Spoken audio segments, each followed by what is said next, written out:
找到了。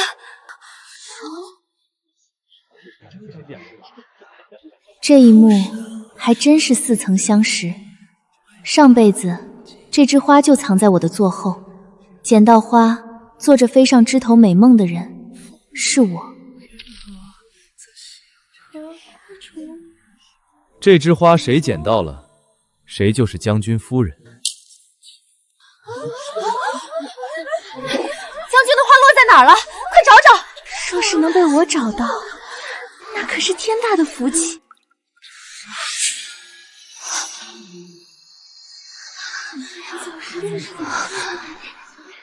这是我回到了这场夜宴，还有这枝花，上辈子的催命符。这一次我绝对不要重蹈覆辙，这一次我绝对不要重蹈覆辙。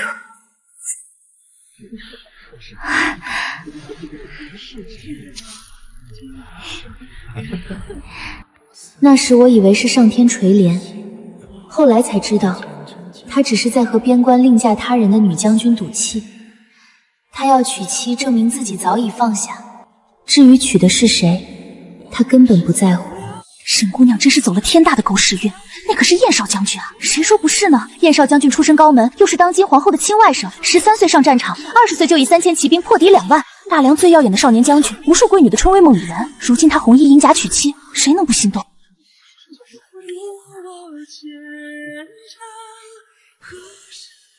既然是沈姑娘找到了，那末将便。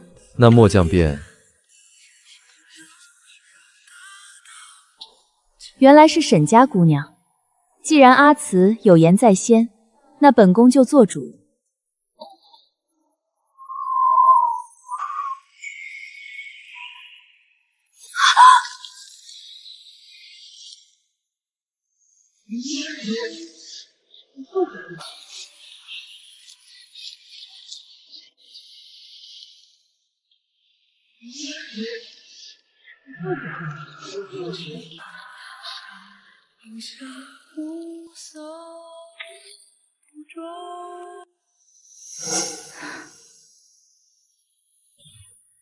薛二姑娘倒是与阿慈有缘。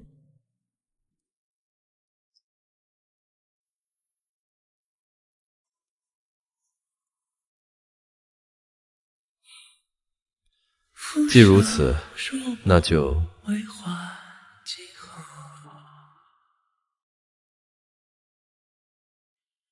风摇雨落，自心何处停泊？臣女不敢，臣女不敢。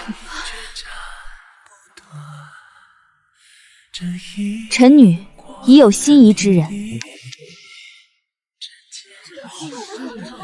前世我信天意，信缘分，信旁人撮合，落得烈火焚身，尸骨无存。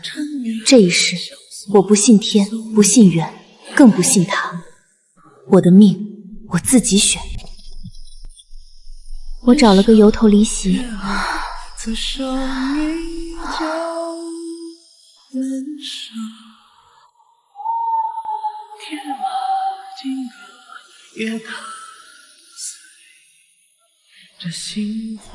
我竟真的回到了这场夜宴，回到了尚未被命运找到的16岁。上辈子在座后找到那枝花时，我以为是上天垂怜，可我未曾想到，那竟是此生最后一点欢喜。一边遗忘，一边拼凑，如我坚强。听说燕小将军连他的脸都没看清，就是随手放的话。那样卑贱的庶女出身，高攀得起将军府吗？嫁进去也是受罪。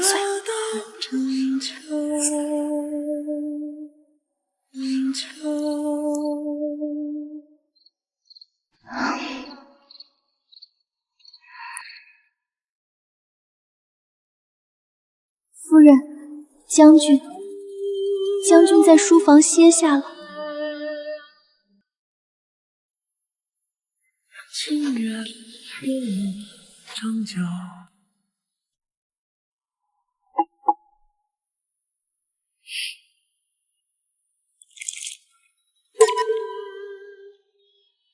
小门小户出来的，就是上不得台面。昨儿才进门，今早将军就一声不吭回了边关，连自己夫君都留不住，你有什么用？我一遍遍问自己，可是薛竹心，你到底做错了什么呢？你错在嫁给了不爱你的夫君，可你这一生本就身不由己，本就身不由己。成亲第5年，燕慈从边关回来了，她是在一个深夜回府的。我很困了，却还是依着府中的规矩，在前厅点着一盏灯等她。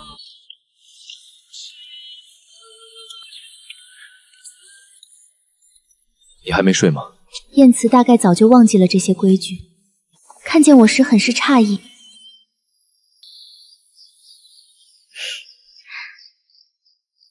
在等将军。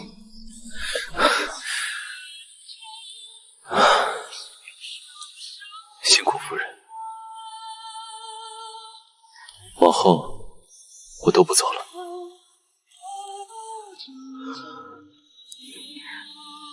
夫君，换我将军，便饶你。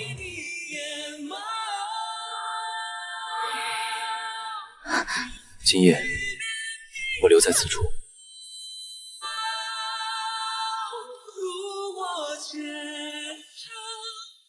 那时，燕慈像个情窦初开的少年，隔三差五送来钗环、首饰、糕点。我单纯的以为，日子终于要好起来了。我一无所知，燕慈这次回京，仅仅是因为远在边关的女将军生了孩子。就像当年娶我，是因心上人另嫁他人。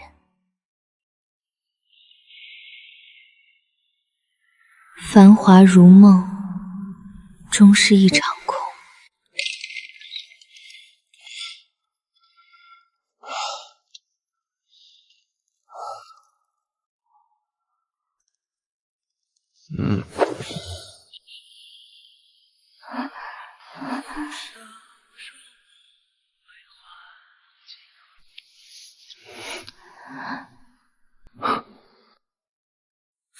偿还。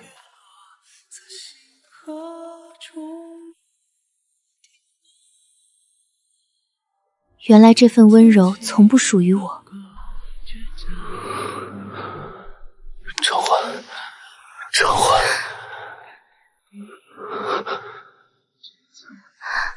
数年守候，到头来，我不过旁人影子。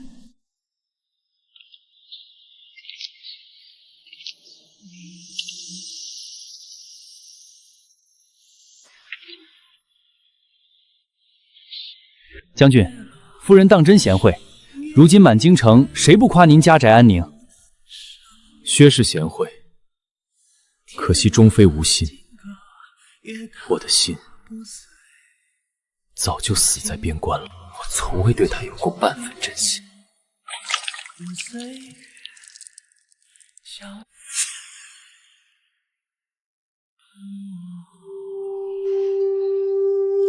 往事流转在你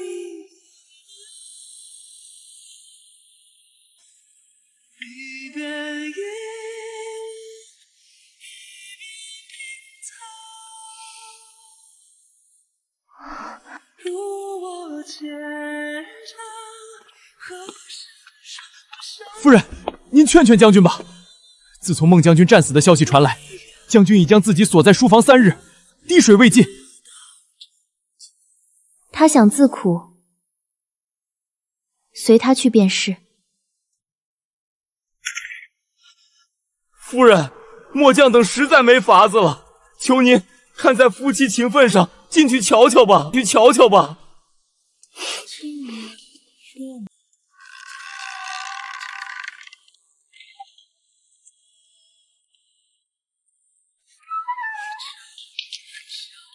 影下风骚。孟长欢，你别走，你嫁了人，我也认了，生了孩子我也认了，可你为什么要死？你为什么不等我？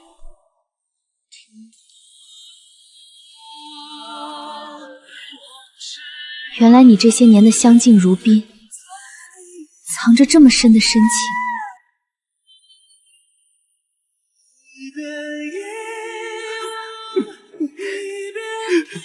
既然你这么想陪他，那我就成全你，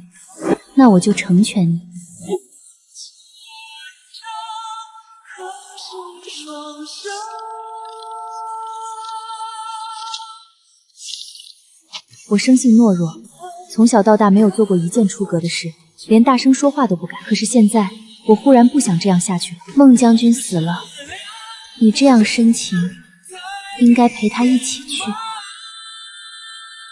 我点燃了信纸，没有叫醒他。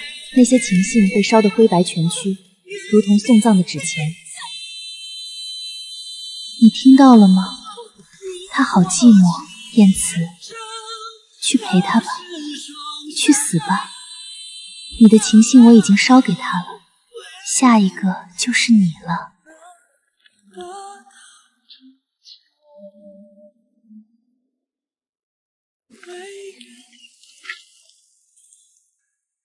走水了，快救火啊！走水了，快救火啊！将军还在书房里，快去喊夫人！夫人呐！喊夫人做什么？夫人又不会救火。我起身，走进夜色里。我不知道我要去哪里。薛家回不去了，燕家也不是我的家。天地这么大，可是我又能去哪里呢？薛竹心，你自由了。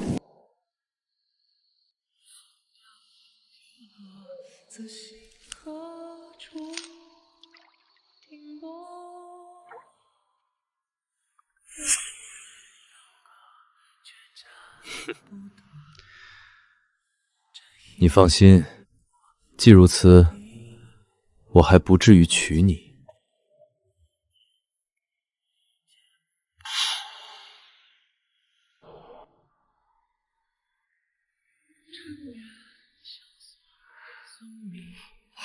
那个蠢货！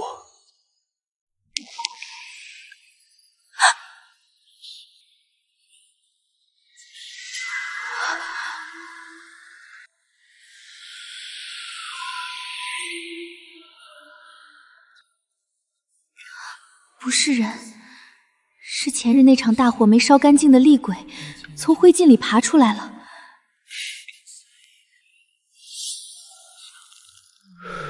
无期，你看起来很遗憾。是啊，没能将将军烧成灰，倒叫你这样不阴不阳的回来见我了。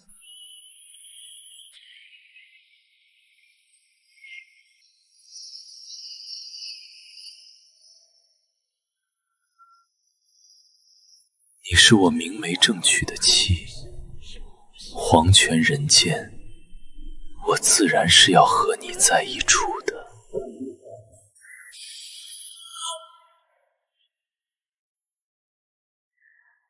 黄泉路远，将军还是自己走吧。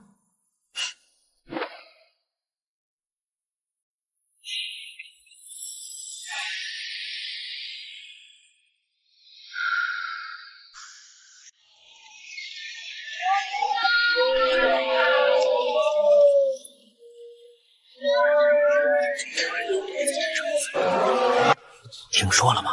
那薛家二姑娘当众拒了燕小将军的婚。可不是，听说是薛二姑娘嫌弃燕家，早就在外面有了私情，心有所属了。薛家门没那么低，这二姑娘心气儿倒是高的没边儿，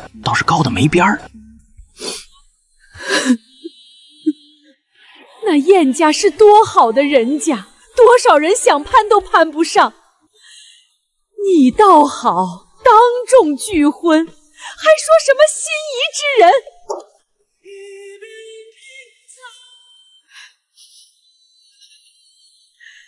你老实告诉娘，那个男人是谁？没有这个人，我只是不想嫁给燕慈。你说什么？你这是要毁了你自己啊！你这孩子怎么如此鬼迷心窍？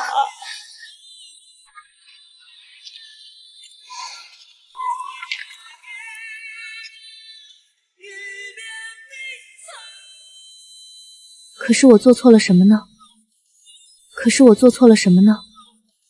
我只是错在不想嫁给一个我不喜欢也不喜欢我的人。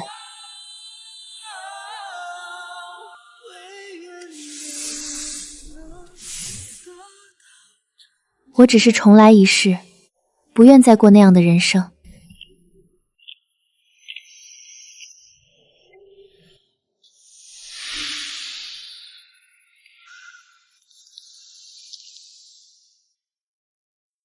你看，谁敢娶你？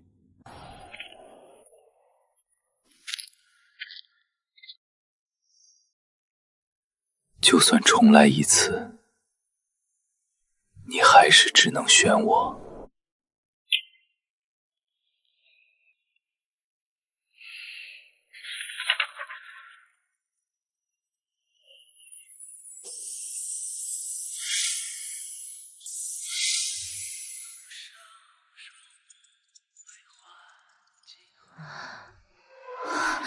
他已经跟了我许多日，白日不见踪影，夜里便如复古之躯。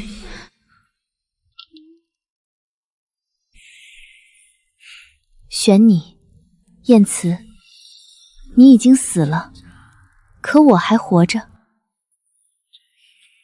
至于谁娶我，不劳你费心。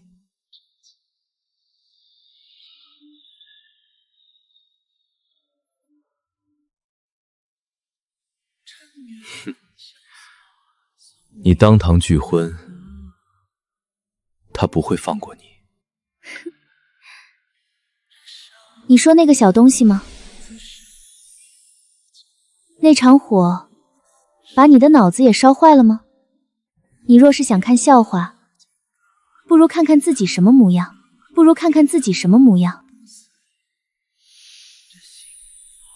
我等着再杀一次又如何？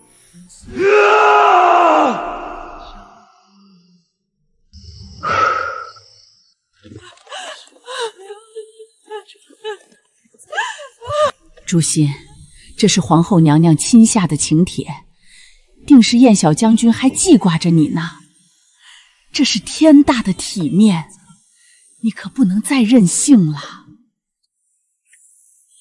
是天大的体面，还是天大的笑话？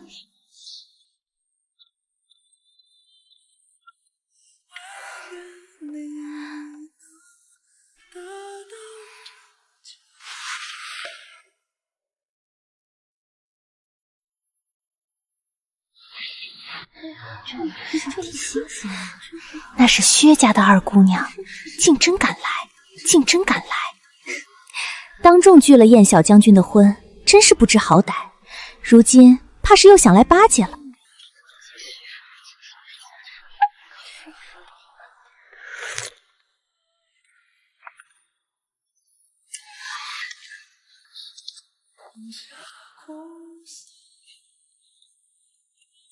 薛二姑娘也在。你不去猎场，倒来本宫这里请安了。不急，姨母这里有好茶，我蹭一口再走。薛二姑娘，你那心上人今日可来了？臣女没有心上人。哦，那夜宴上是谁说？那日臣女身体不适，言语失当，请少将军见谅。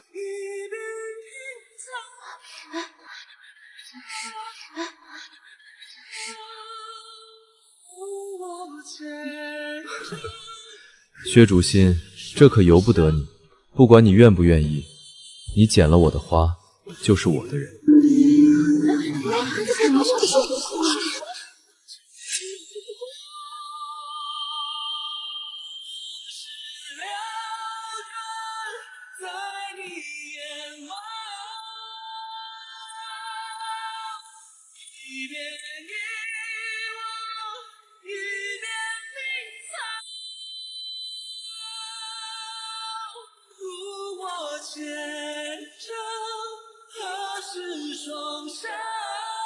薛竹心，你以为找借口就能退婚吗？你逃不掉的。少将军前程似锦，何必纠缠臣女一人？何必纠缠臣女一人？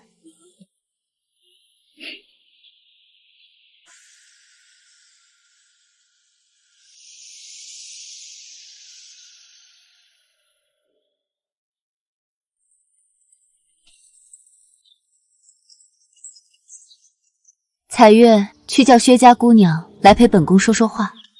是娘娘。薛姑娘，娘娘说了，山路颠簸，请您上车同乘，伴她解解闷儿。臣女身份低微，怎敢与娘娘同乘？惊扰了圣驾，是死罪。我们家娘娘最为和善，是不会介意这些的。薛姑娘请吧，别让娘娘久等了。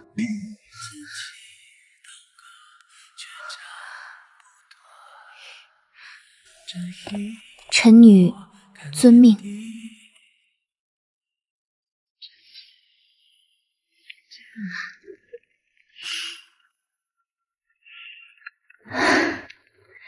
阿慈那孩子嘴笨，但他心中是很在意你的。你看他，非闹着要娶你。臣女低微，实在高攀不起少将军。竹心妹妹，留你一人在此，我好找啊。方才皇后帐中，人人都瞧得明白，燕将军心中分明偏向于你。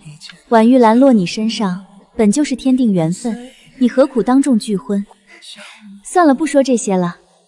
竹心妹妹，山中林间蚊虫肆虐，这方帕子我进了驱蚊香草，你贴身带着，能护你安稳无忧。切莫嫌弃，切莫嫌弃。沈姑娘，进山前红着眼眶送我这方帕子，说是驱蚊。可我上一世当了5年将军夫人，怎会识辨不出这小伎俩？上辈子我听府中老人提到过，在边关有一种特制的香料，人闻着无碍，野兽闻了却会疯狂撕咬。沈姑娘，你想借猛兽的手除掉我，可惜了。猛兽若来，第一个扑的绝对不会是我。有猛兽！护驾！快护驾！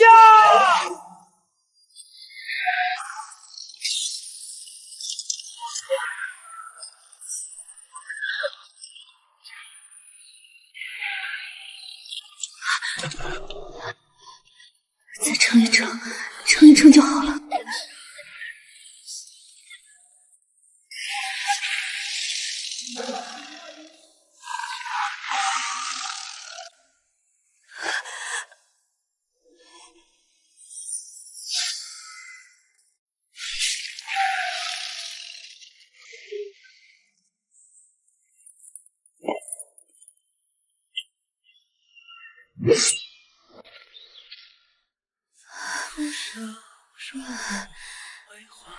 胆子这么大，拿着根小树杈就敢捅老虎？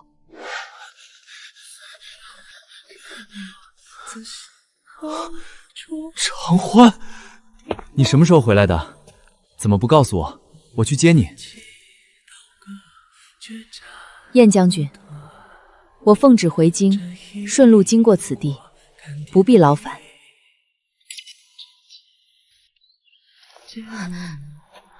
对了，长欢，给你介绍一下，这是我的未婚妻薛竹心。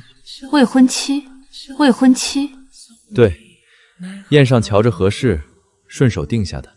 切。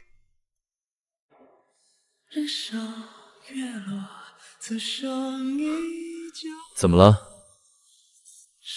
薛竹心，你怎么会看上他？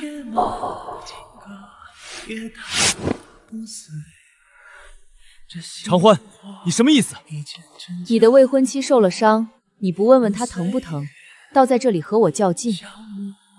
另外，你我都有婚约在身，燕将军，自重。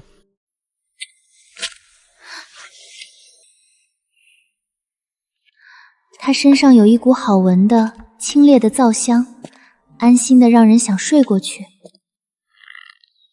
孟将军，我自己能走的。孟将军，我真的能走。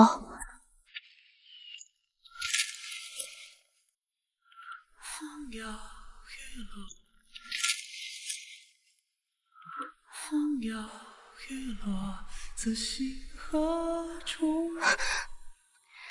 疼成这样还逞强，薛竹心，你一定吃了很多苦。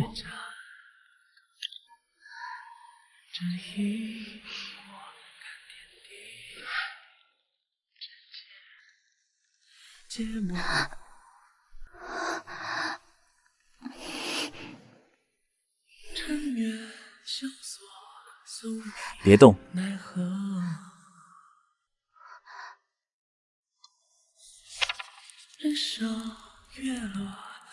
刚给你把伤口缝好，要是挣开了，我不保证能缝得好看。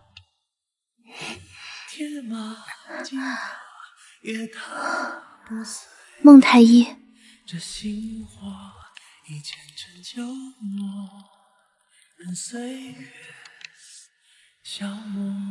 佳姐让我来照顾你，她说你胆子大，让我看着点儿，别让你把自己折腾死了。佳姐让我来照顾你，她说你胆子大，让我看着点儿，别让你把自己折腾死了。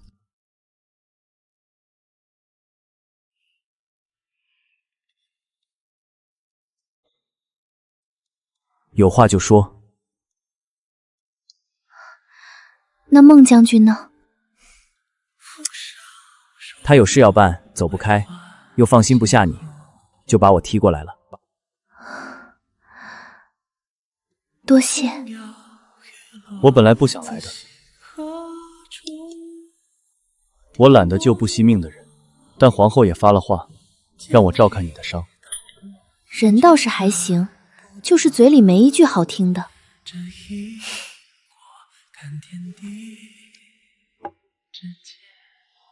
我每日来换一次药，疼就吃一粒，别逞强。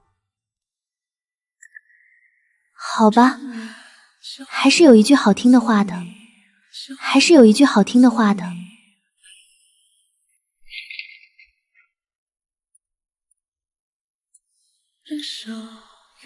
看够了吗？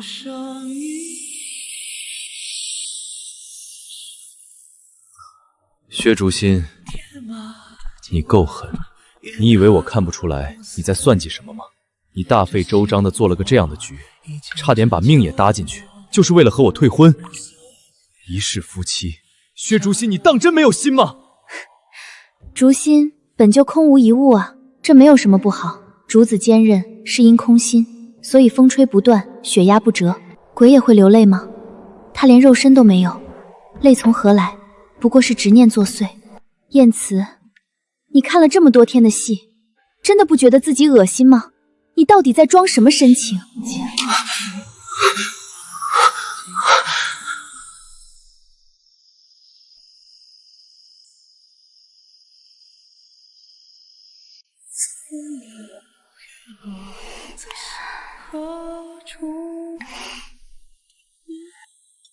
那夜之后，我再也没见过燕慈的鬼魂。孟太医，我想学医。哦。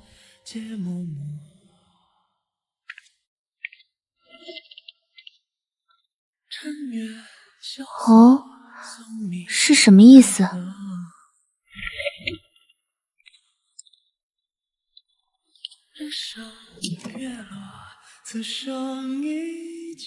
看吧。上辈子在将军府，我唯一的消遣就是读书。那时无人请教，只能不求甚解。那时无人请教，只能不求甚解。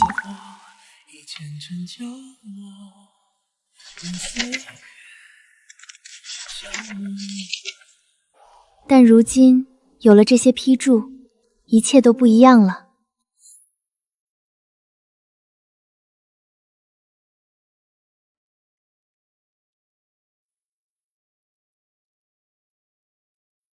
孟太医，书我看完了。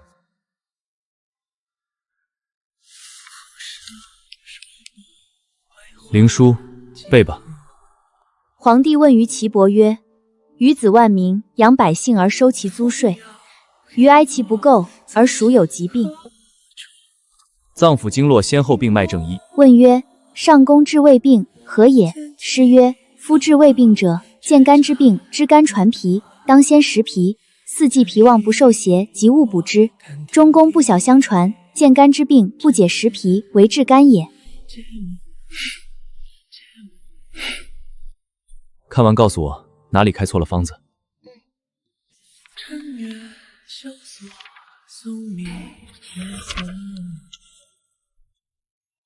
你说的这个确实有争议，太医院那帮老顽固吵了2天，最后才用了个折中的方子。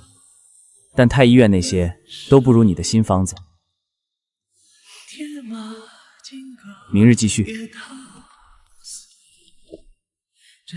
薛竹心，你的前世并没有枉费。纵使暗夜行路，每一步都作数。学医不过2个月，你开的方子已经老辣到能留作医案了。薛二姑娘，你这天赋当真让太医院不少人汗颜。是孟太医教的好。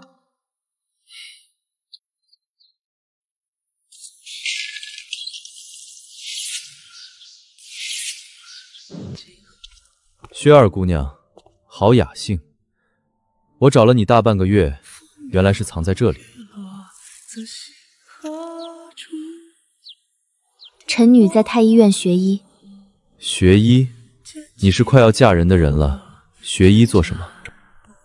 我已经退婚了。谁说的？皇后娘娘。半个月前，臣女向娘娘求了恩典，娘娘应允了。将军竟不知吗？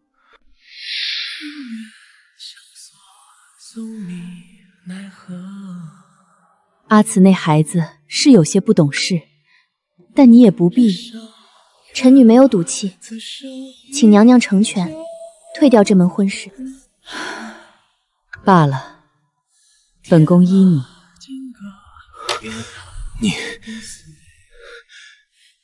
你当真求了退婚？你当真求了退婚？皇后娘娘金口玉言，将军若是不信，大可去坤宁宫问问。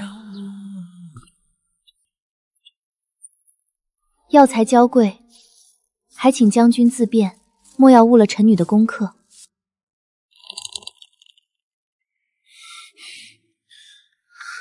薛竹心，你疯了吗？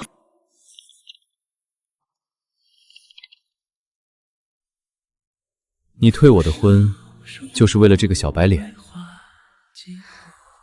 孟太医只是臣女的老师，孤男寡女同室相对，你跟我说只是老师，我竟不知这宫中还有如此秽乱之事。晏将军，慎言！臣女随孟太医学医，亦是皇后娘娘应许，容不得你信口开河。你以为退了婚就自由了？我告诉你，薛竹心，我偏偏喜欢强人所难。我偏偏喜欢强人所难。无论死的还是活的，当真都是阴魂不散。手伸出来。没掐。有长进。这姐弟俩真是一个模子里刻出来的。阿慈，薛二姑娘救了本宫，本宫不能不答应她的恳求。姨母也知道你不缺这一个。听说了吗？薛二姑娘把燕小将军休了。那不叫休，叫退婚，黄口亲允的。有什么区别？都是人家不要燕慈了，谁能想到这燕小将军也有今天？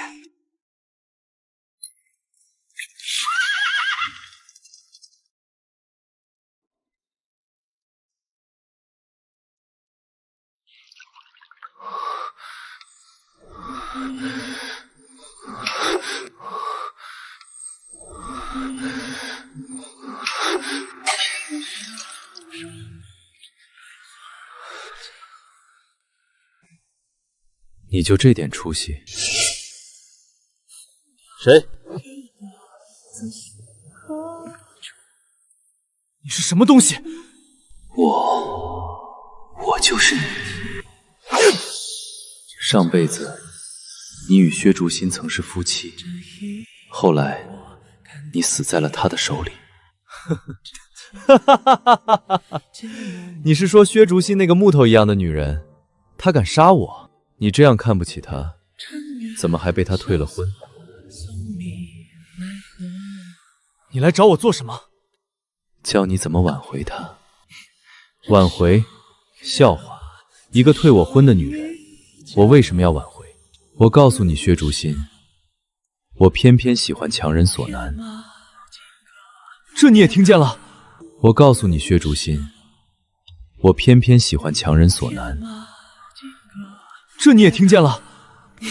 嘴硬。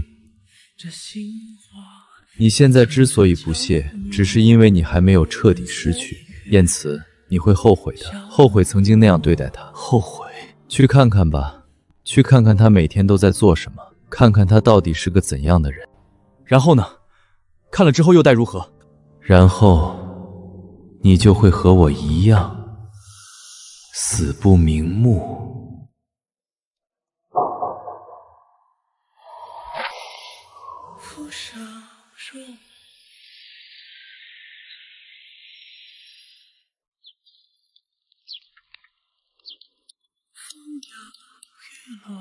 在星河处停泊。这是薛竹心，那个像木头一样的薛竹心。这一我看天地，这一我看天地。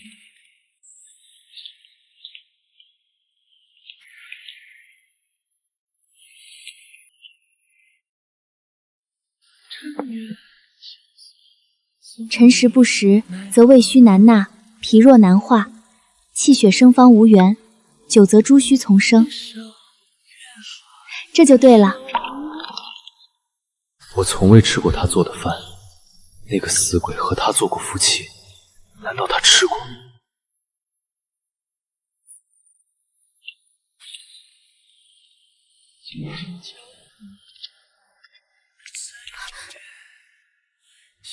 薛竹心，我教你武功。再者，我教的武功总比姓孟的捣鼓的那些药材要强。不劳燕小将军费心，已经有人在教我了。不劳燕小将军费心，已经有人在教我了。谁？孟长宁？他那个病秧子，连鸡都杀不了，他能教你什么？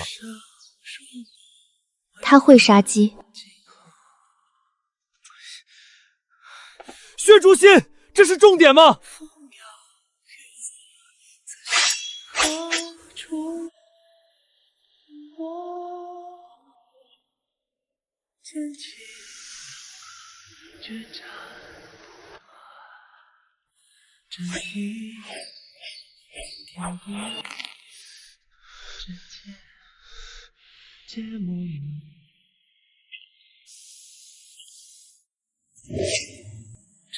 你在这里偷看，像什么样子？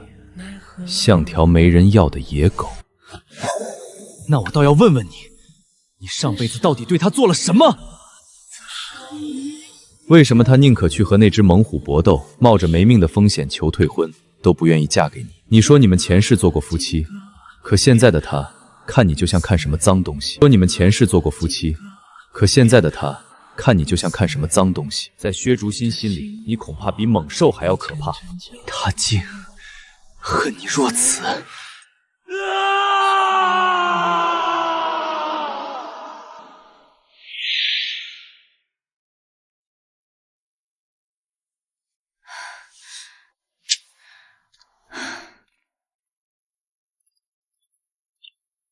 孟将军，听说军中缺大夫，我学医大半年了，伤寒、筋创、正骨都能看。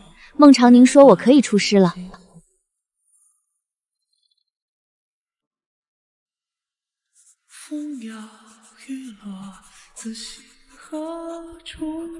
心性坚韧，医术精湛，可独当一面。我想跟您去边关。我知你，也信你。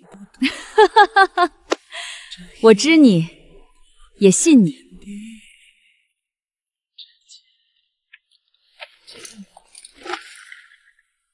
后日寅时，京郊10里亭，过时不候。这世上怎么会有人不爱孟长欢呢？在天地间活得潇潇洒洒，死也坦荡。孟长欢，我从前是有点恨你的，但是我现在发现你真好，好到我也想要成为你的样子。这心花一见成旧梦，任岁月消磨。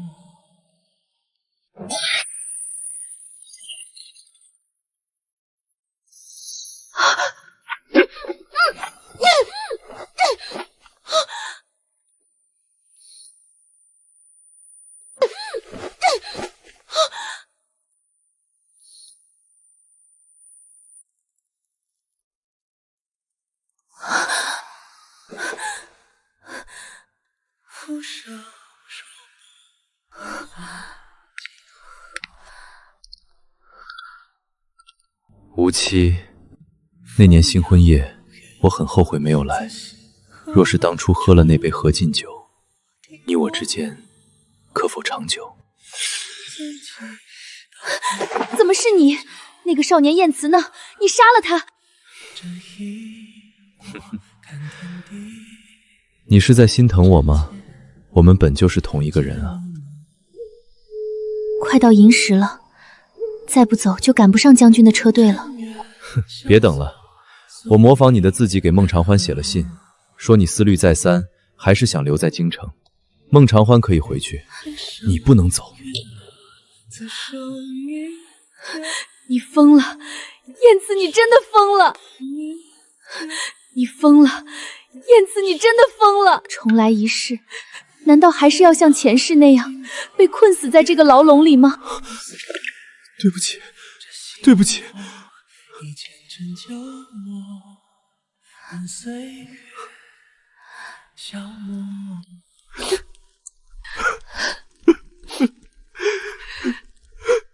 对不起，朱心，对不起，求求你再给我一个机会，此生我绝不负你。我恨你，那就恨着我，永远不要忘记我。得不到你的爱，得到你的恨也很好。这辈子你只能和我纠缠，至死方休。他竟会流泪吗？不对，他竟会流泪吗？不对，现在流泪的那个人不是那个厉鬼，而是17岁的少年燕慈。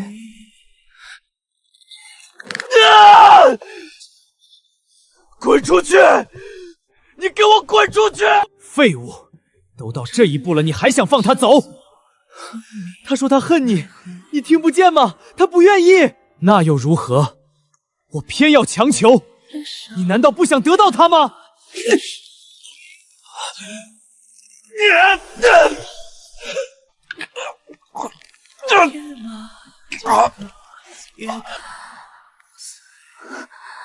这心花一见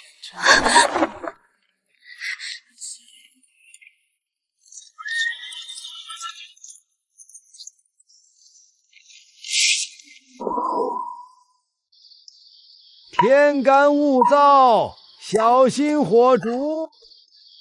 天干物燥，小心火烛。那些我曾流着泪数过的帮生，终于都被抛在身后了。这一次，我不必再等天明，我会亲自追上太阳。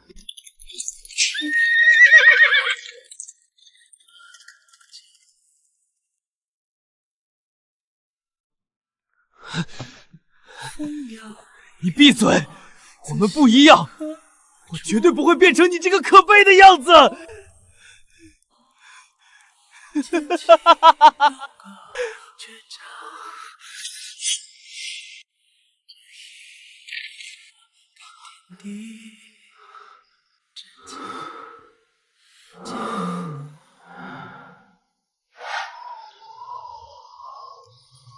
长月萧索，宿命奈何？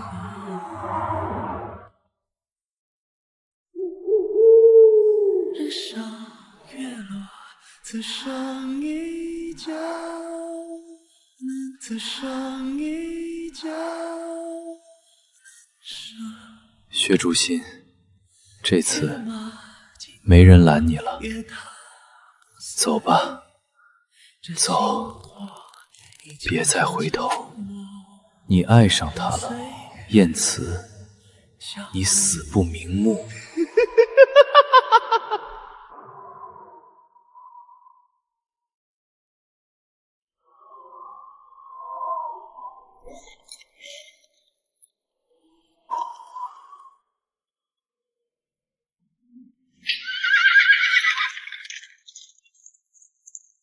马蹄踏出城门的那一刻，像是有什么东西从身后彻底断开了。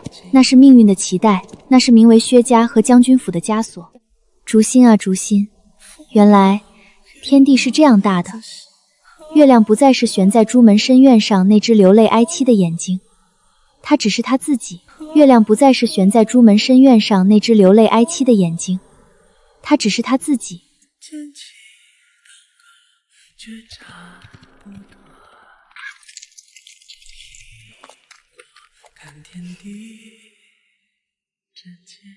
信写的挺像，我差点要回去捞你了。不必，一点小麻烦罢了。接住，喝口水。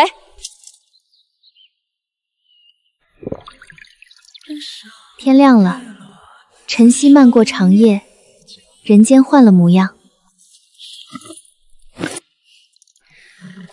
走吗？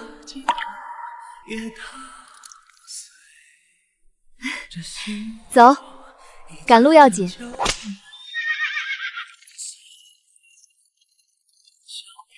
一路疾驰，不累？不累。比起困在四方宅院，这般迎风而行，畅快得很。比起困在四方宅院，这般迎风而行，畅快得很。说得好，天地辽阔，本就不该被一方宅院困住。身后是旧梦，身前是坦途。那些眼泪、委屈、执念，从此都留在了昨日的京城。那就是边关军营吗？正是。营中将士常年驻守，难免磕碰伤病，依仗一直缺人手。你的医术终于有了用武之地。军营不比京城，没有繁文缛节，不问出身门第，只看本心与本事。你可做好准备了？我早已准备好了，不求荣华，只求凭一己之力，安稳度日。孟将军来了。老丈，这位薛姑娘精通伤寒、金疮与正骨，往后便在依仗一同值守。我先去巡营，晚些再来看你。营中诸事量力而行，不必勉强。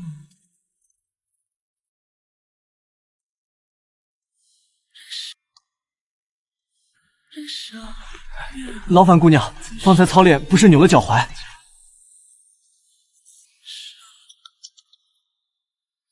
铁马金戈也踏不碎，这心火已前尘旧梦。多谢薛姑娘，身上舒服多了。安心休养，近日切莫剧烈活动。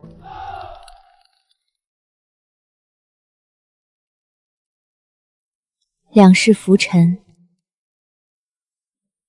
从此不做笼中雀，只做世间行医人。朱门爱恨、痴人执念，都留在了过往。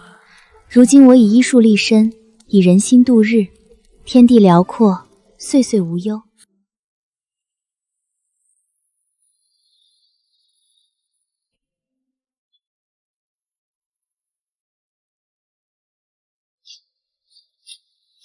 风摇雨落在星河中。孟太医，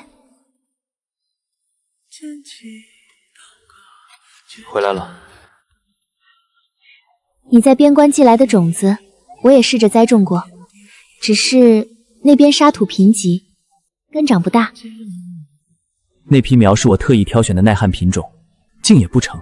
边关上下如今都知晓，薛大夫药谱里的种苗全是太医院孟太医专供呢。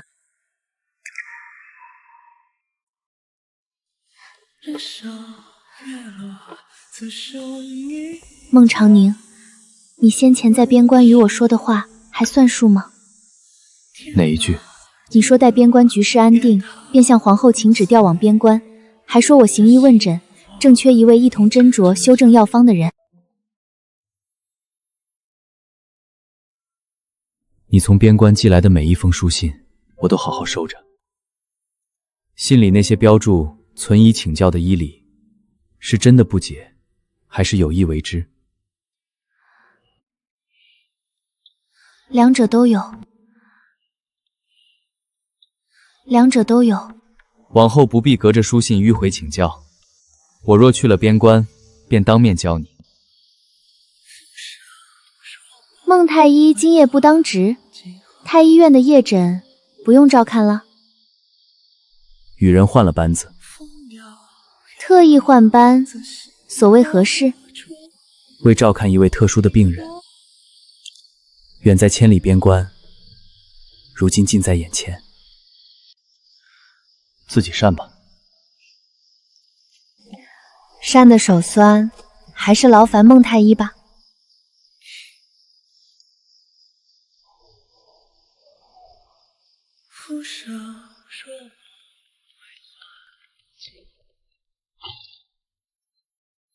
送到此处便够了，前路我自行赶路即可。这里是我重新整理的边关各类的草药种植技法，你带回营地，照着栽种，来年定能有所收成。还有别的东西吗？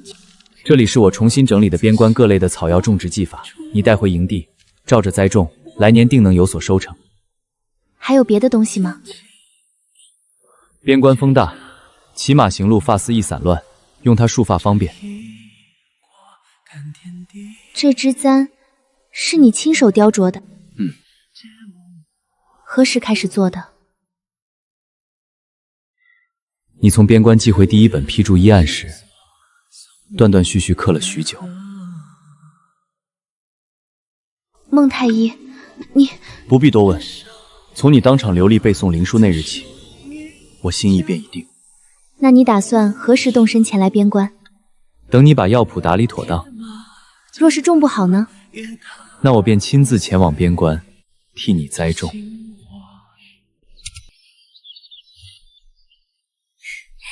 你寄来的每一封信，我也全都妥善收着。薛竹心，等你归来，我教你把脉，来日方长。